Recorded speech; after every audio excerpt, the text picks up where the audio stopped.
Salut tout le monde, et donc bienvenue dans ma nouvelle vidéo, un Blu-ray, un film. Et aujourd'hui on va parler, donc comme je vous l'ai dit dans l'ancienne vidéo, on va parler des Tortues Ninja. Voilà. Alors les Tortues Ninja, bien sûr on va parler des derniers qui sont sortis. Et donc on va parler des deux, Tortues Ninja 1 et 2, donc fait par Michael Bay, tout simplement. Voilà, parce que comme je vous avais dit, je me les suis procurés, tout simplement.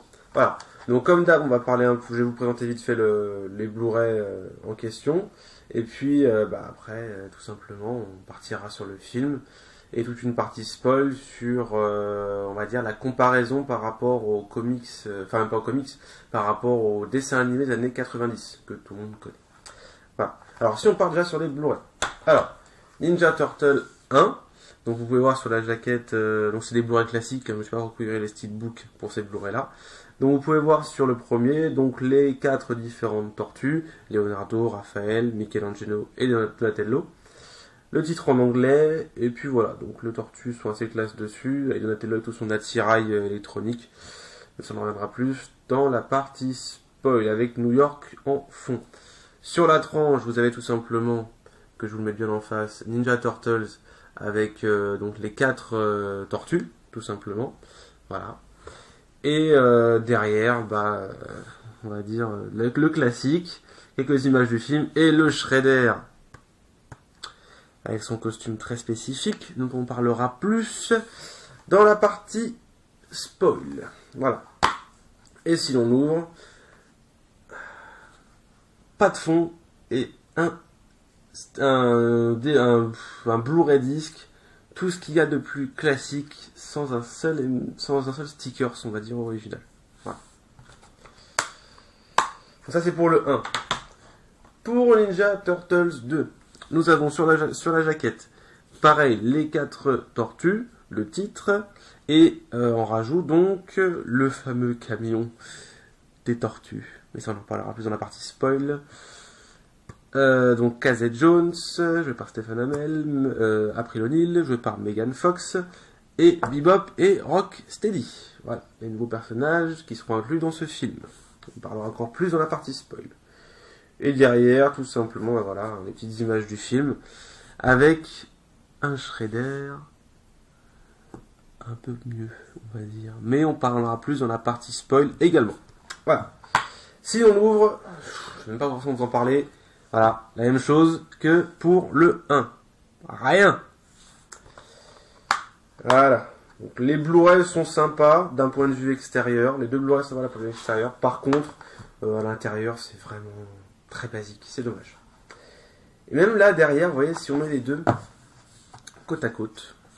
Alors, je sais pas si vous arrivez à... Attends, j'essaie de bien vous le caler. Voilà. Vous voyez que ici, il y a Michelangelo, Raphaël, et là, Leonardo. On se serait dit, si les gens mettaient côte à côte les Blu-ray, pourquoi il n'y aurait pas eu Donatello juste ici, juste au-dessus de Leonardo. Et puis en dessous, pareil, on a, regardez, Leonardo, Donatello et Raphaël, pourquoi pas Michelangelo ici? On aurait vraiment eu le groupe là et le groupe en ligne. Ils auraient très bien pu le faire, je ne vois pas pourquoi ils l'ont pas fait. C'est dommage. C'est un peu dommage. Donc voilà, c'est des bons Blu-ray, c'est des beaux Blu-ray, mais bon, sans plus, quoi. Sans plus. Puis même pas, enfin voilà, le fond bleu classique. Faites un fond vert, les mecs. Enfin le contour, là, faites un contour vert, c'est Tortue Ninja, quoi. Donc bref. Très classique, comme en termes de Blu-ray. Voilà. C'est tout pour la partie Blu-ray. Enfin, la partie jaquette, la partie dure. Maintenant, on va rentrer plus dans la partie film. Alors, on va déjà résumer un peu les films et donner le contexte des films. Alors, bien sûr, le premier met en place les Tortues Ninja, voilà, parce que c'est quand même un reboot, hein, c'est pas une suite des films des années 80-90, c'est un total reboot. Donc, le film commence tout simplement par mettre en place les 4 personnages principaux, plus Splinter. Donc, en gros, comment ils se sont retrouvés à arriver dans les égouts, tout simplement. Voilà. Et après, le film va mettre en place d'autres personnages, donc April O'Neil, que l'on connaît tous, je parle Megan Fox dans ces films-là. Un personnage secondaire, je crois même qu'il a été créé pour ces films, Vernon Fenwick, qui est son collègue de bureau. Ce film met également en place le clan des foot, donc dirigé par Shredder. Et puis voilà, donc ce film met en place également le personnage de Shredder. Et il y a un autre personnage qui est, entre guillemets, mis en place au départ comme le chevalier blanc de New York, qui est Eric Sachs. Voilà, il me semble que c'est également un personnage qui a été créé pour les films. Voilà. Donc le premier film met en place ces personnages-là dans la ville de New York. Voilà, tout simplement. Et bien sûr, bah voilà, les tortues sont cachées, donc quand ils vont apparaître au départ aux yeux d'April, ça va être un peu en mode, voilà, un peu dissimulé, elle va enquêter sur eux. Elle va finir par les découvrir, et donc se lier d'amitié avec eux, et il y a toute une histoire qui va se développer autour de ça. Et bien sûr, ils vont se rendre compte que le grand méchant, bah, c'est Shredder, qu'il a un plan diabolique, voilà, et ils vont tout faire pour l'arrêter. Et bah après, je vais pas non plus vous spoiler le film, mais en gros, c'est ça. Scénario très basique. Ça, c'est pour le film. Après, en termes vraiment du côté vraiment cinéma, critique cinéma, bah, c'est du Michael Bay. Hein. Donc, c'est-à-dire que pour vous dire que dans certains plans, si on ne sait pas qu'on regarde Tortue Ninja, on pense qu'on regarde Transformers. C'est-à-dire que le cadrage est le même, les couleurs sont les mêmes, les textures sont les mêmes, les musiques, les sons. Enfin, c'est du Michael Bay, quoi. Tu mets Transformers, tu mets les films Transformers, les films Tortue Ninja côte à côte, c'est la même chose. Sauf que d'un côté, il y a des voitures qui se ressemblent en robot, de l'autre côté, il y a des Tortues Ninja. Et encore, quand on va parler de l'armure de Shredder, hein, voilà. Ça, c'est pour le 1. Ensuite, le 2. Alors, le 2 est complètement différent. Pas en termes de cadrage, etc. On reste toujours dans un même film de Michael Bay. Par contre, le scénario est vraiment un scénario de dessin animé des années 90. Parce que d'une, déjà, on découvre dans ce film des personnages comme Casey Jones, Bebop, Rocksteady, Krang et le Technodrome. Enfin voilà, ce film est un vrai fan service. Et le scénario est un peu plus construit.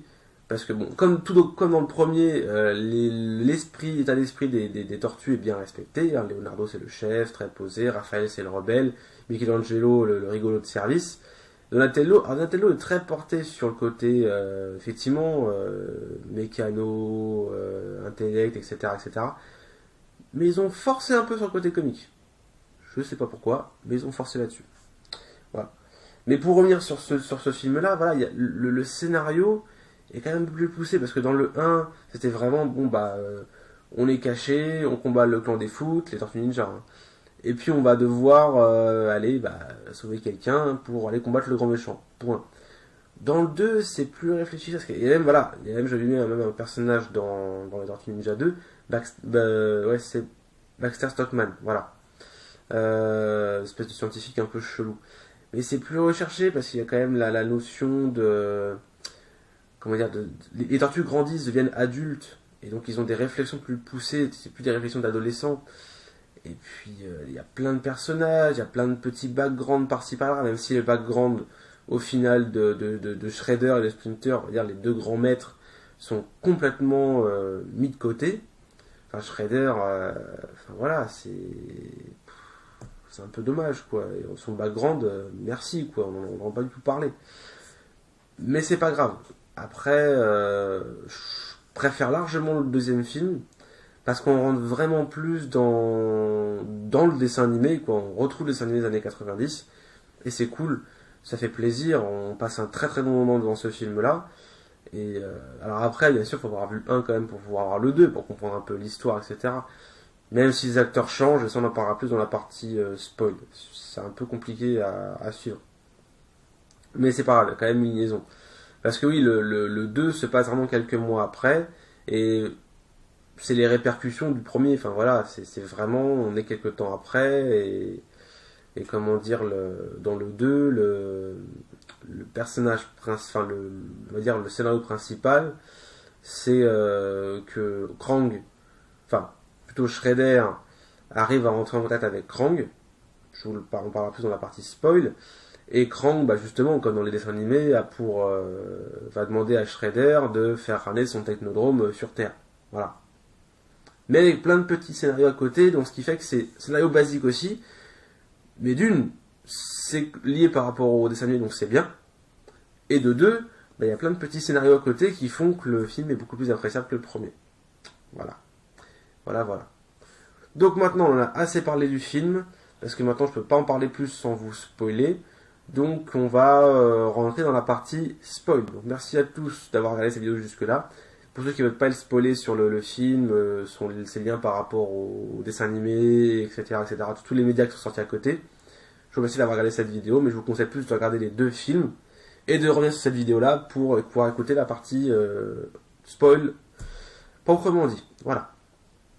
Alors, la partie spoil va plus se concentrer sur la comparaison des personnages par rapport au dessin animé. Donc, tout simplement, on va commencer par un personnage très connu des dessins animés, qui a plusieurs versions, on va plus se concentrer dans la version des années 90, qui n'est autre que Splinter. Parce que oui, dans le premier film, Splinter est annoncé comme étant déjà un rat. Bien sûr, avec les tortues, ils sont élevés par April. Et on leur fait des expériences sur eux, on leur injecte du mutagène extraterrestre, je sais pas quoi. Et bah justement, il y a un accident qui se passe dans le laboratoire, et c'est comme ça que April va les sauver, il va les mettre dans les égouts. Et après, une fois dans les égouts, ils vont muter, et c'est là que Splinter va découvrir un bouquin, et va apprendre l'art martiaux pour pouvoir les apprendre après aux tortues. Dans le dessin animé, concrètement, c'est pas ça. Même d'ailleurs, je crois dans toutes les histoires un peu connues, c'est au départ que Splinter est justement un maître des arts martiaux, et après devient un rat. Et c'est une version un peu chelou, c'est déjà un rat, mais c'est un rat qui apprend les arts martiaux. Avant de muter vraiment en Splinter. Enfin, c'est un peu chelou. Mais si on compare par rapport aux années 90, c'est pas du tout le même scénario avec Splinter. Voilà. C'est même limite l'inverse, tout simplement.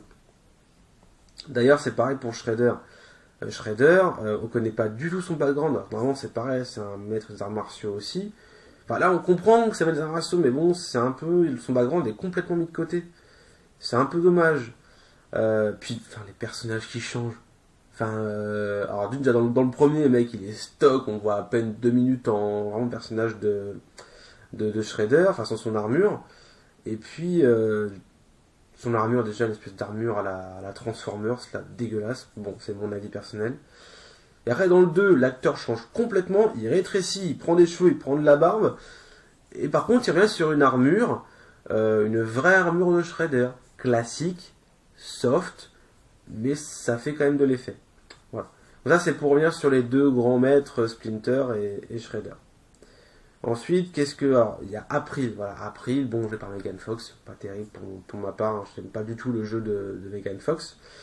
Mais bon, voilà, c'est une April. Alors, oui, elle correspond au fait que ce soit une journaliste. Et dans certaines versions, on va dire qu'elle peut être scientifique également.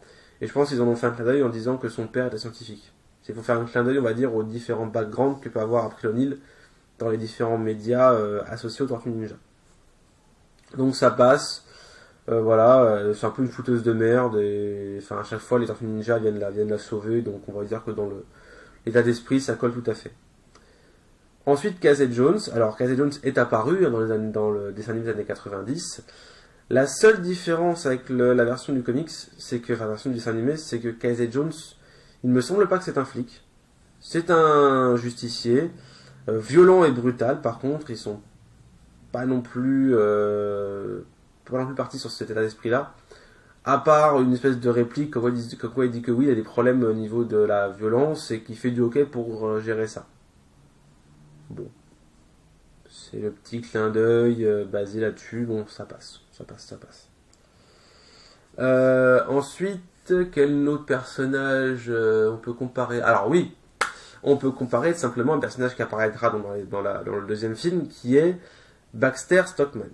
Alors, ceux des années 90 vont dire Baxter Stockman, il est petit, il est blanc, il est roux, il a les cheveux énormes, et voilà. Et là, ils ont fait une version black. Bon, bah, après, ils font ce qu'ils veulent au niveau des choix des acteurs. Mais je pense plus qu'ils sont partis sur le Baxter Stockman du dessin animé de 2003. Pour ceux qui m'ont regardé. Voilà, bah, aucune notion raciste, hein, mais le mec est black dans la série, dans le dessin animé. Donc je pense qu'ils sont plus partis sur ce délire-là. Voilà. Donc, mais après, dans le tas d'esprit du scientifique, ça passe très bien. Et d'ailleurs, à la fin du 2, bah, Shredder envoie Baxter Stockman, je sais pas où là. À mon avis, il va utiliser le sérum qu'il a utilisé pour évoquer Rocksteady, et peut-être que Baxter Stockman aura la mouche dans les prochains films Tortue Ninja. Voilà.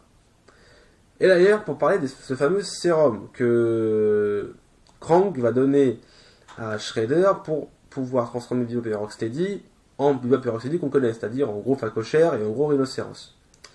Alors là, il y a une petite nuance aussi, il y a deux petites nuances. Dans le dessin animé, Bebop et Rocksteady sont déjà des membres du foot, et après, ils subissent l'expérience. Là, ce sont des criminels lambda, et Shredder vient les enrôler pour justement subir cette expérience-là. Il y a une petite différence. Mais ça passe tout à fait, parce que dans l'état d'esprit des personnages, ça correspond vraiment à l'univers du dessin animé. Et la seule petite différence notable, c'est que le sérum qu'ils utilisent, c'est le même sérum qui a été injecté dans Tortue Ninja. Voilà. Seule petite différence. Et là, dans le film, c'est un sérum différent.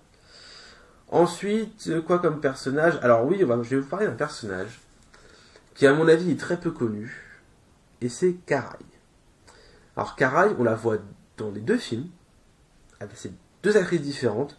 C'est l'espèce de japonaise là qui est avec Shredder dans les deux films, voilà, son espèce de lieutenant là, qui est plus classe dans le premier que dans le deuxième, je trouve.